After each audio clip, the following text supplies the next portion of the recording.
तुम्हें जन्म देकर मेरे पापों के प्रायश्चित हो गए भरत। ये कह गई अपने आप को लज्जित होने से नहीं बचा पाई, किंतु अपने कर्मों से तुमने मेरे कोख की लाज रख ली भरत। मुझे गर्व है भरत कि तुम मेरे पुत्र हो।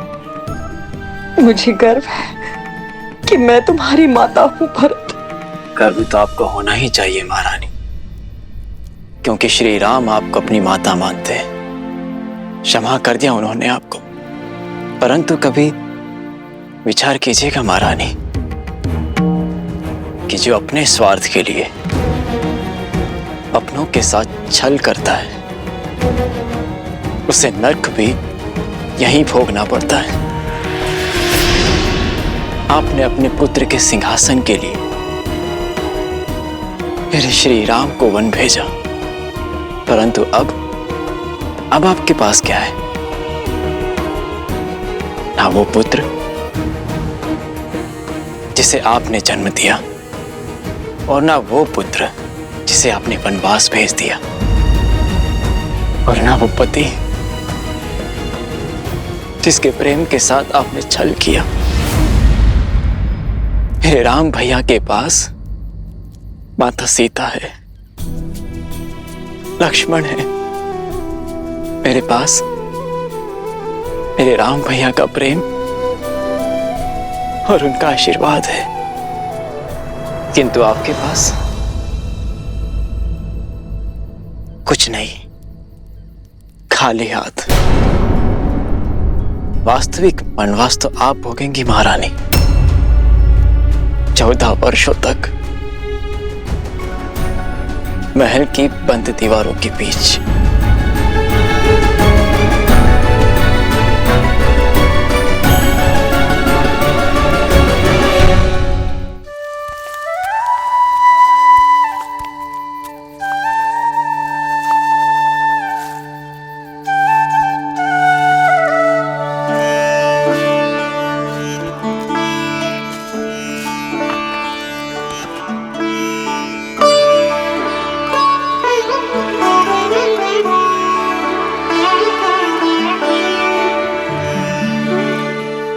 लक्ष्मण भैया को देखा, बात कीजिए ना उनसे हार।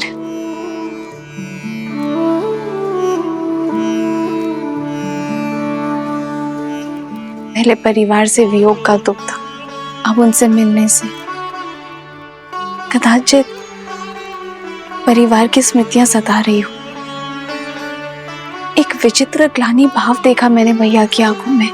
कभी कभी भावनाएं मन के अंकुश से मुक्त होकर बहने लगती हैं सीता।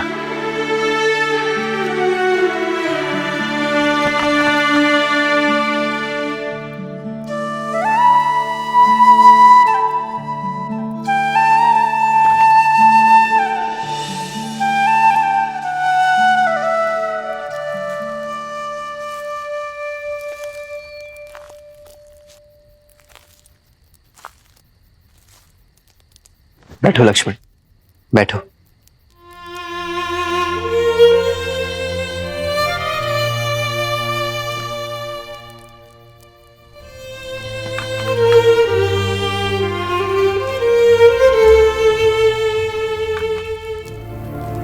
अग्नि में जितनी लकड़ियां डालते जाओगे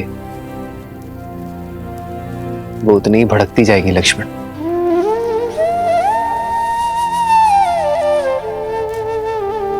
मन की अग्नि का भी यही नियम है। विचार के ईंधन डालते जाओगे तो वो धीमी कैसे पड़ेगी? मैंने पाप किया है भैया, स्वयं को बहुत छोटा अनुभव कर रहा हूं मैं। आपने बार बार समझाने का प्रयास किया मुझे, किंतु मेरी मति मारी गई। लक्ष्मण, अपने प्रिय भरत भैया को नहीं, उस पवित्र आत्मा को नहीं पहचान पाया, उस पर नहीं किया मैंने भैया। स्वयं को अत्यंत मलिन कर लिया है मैंने भैया।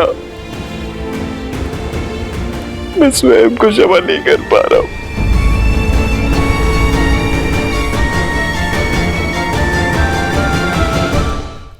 मुझे समझ नहीं आ रहा भैया कि मैं कैसे इस ग्लानि से निकलूं। स्वयं पर इतनी कठोरता क्यों लक्ष्मण?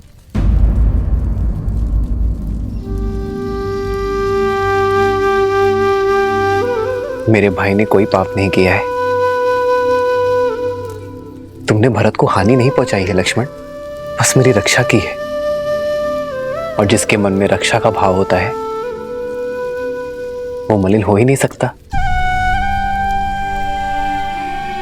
ऐसी स्थिति, ऐसी परिस्थितियां ही तो हमें मनुष्य होने का आभास देती है लक्ष्मण। हमें बताती है कि हम सदैव उचित नहीं हो सकते। सीख देती है कि सोच समझकर, परिणाम विचार करके, शांत मन से निर्णय लेना, यही जीवन है। भैया, भैया आप बस मुझे क्षमा कर दीजिए, बस एक बार मुझे क्षमा कर दीजिए। मैं आपको आश्वासन देता हूँ कि इसके पश्चात मैं श्रेष्ठ होने का पूर्ण प्रयास करूंगा भैया। आपकी भांति बनने का पूरा प्रयास करूंगा भैया। आप बस इसी प्रकार मेरा मार्गदर्शन करते रहिए। आदेश दीजिए मुझे भैया, मैं आपके किसी आदेश का उल्लंघन नहीं करूंगा, कभी नहीं करूंगा भैया। लक्ष्मण शांत हो जाओ। क्षमा मांगने की कोई आवश्यकता नहीं है तुम्हें लक्ष्मण। चित्रकूट रुकने का हमारा प्रयोजन सिद्ध हुआ लक्ष्मण। अब नहीं तुम्हारे मन में कोई मलिनता है और ना भरत के मन में कोई ग्लानि। अब हम निश्चिंत होकर अपना कर्तव्य पालन कर सकते हैं। हमें दंडकारण्य चलना चाहिए लक्ष्मण। तुम्हें स्मरण है ना, महर्षियों ने हमसे सहायता मांगी है। जी भैया। बस हम शीघ्र ही दंडकारण्य की ओर प्रस्थान करेंगे।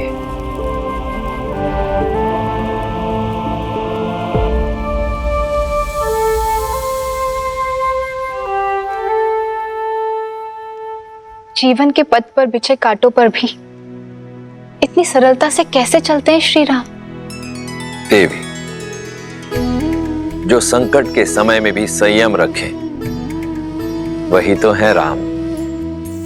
जिनके निर्णय स्वार्थ से मुक्त हो वही तो है राम। जो अपने आज से संसार के आने वाले कल को सुंदर बनाए वही तो है राम। जो अपने कर्म, अपने चरित्र से मर्यादा को परिभाषित करे परंतु स्वयं फिर भी सरल रहे वही तो है मर्यादा पुरुषोत्तम श्री राम। जब मेघ अपने भीतर भरे जल का स्वार्थ छोड़ उसे भूमि पर बरसाने के लिए सज्ज हो जाए तभी तो प्रकृति खिलती है। उसी प्रकार जब जब कोई मनुष्य अपने हित की चिंता छोड़ संसार के हित के विषय में सोचेगा, अपने कर्मों और चयन को समाज के उत्थान के साथ जोड़ेगा, तब तब उस मनुष्य के चरित्र में स्वयं श्री राम के चरित्र का पदार्पण होगा। जय श्री राम। जय श्री राम। अंजनी पुत्र की जय हो। सेनापति हनुमान, भारी संकट आन पड़ा है, आपकी आवश्यकता है।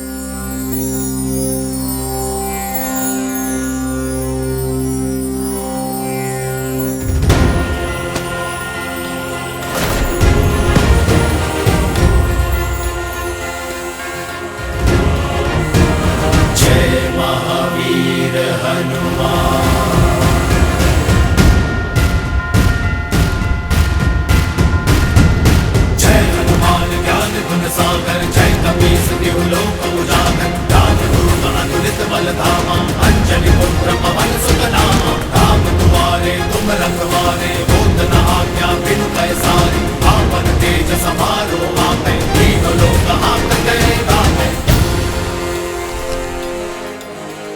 प्रणाम। एक हिंसक बाघ ने वन में आतंक मचा कर रखा है। छोटे बच्चे खेलने भी नहीं जाते, बहुत भयभीत हैं वो।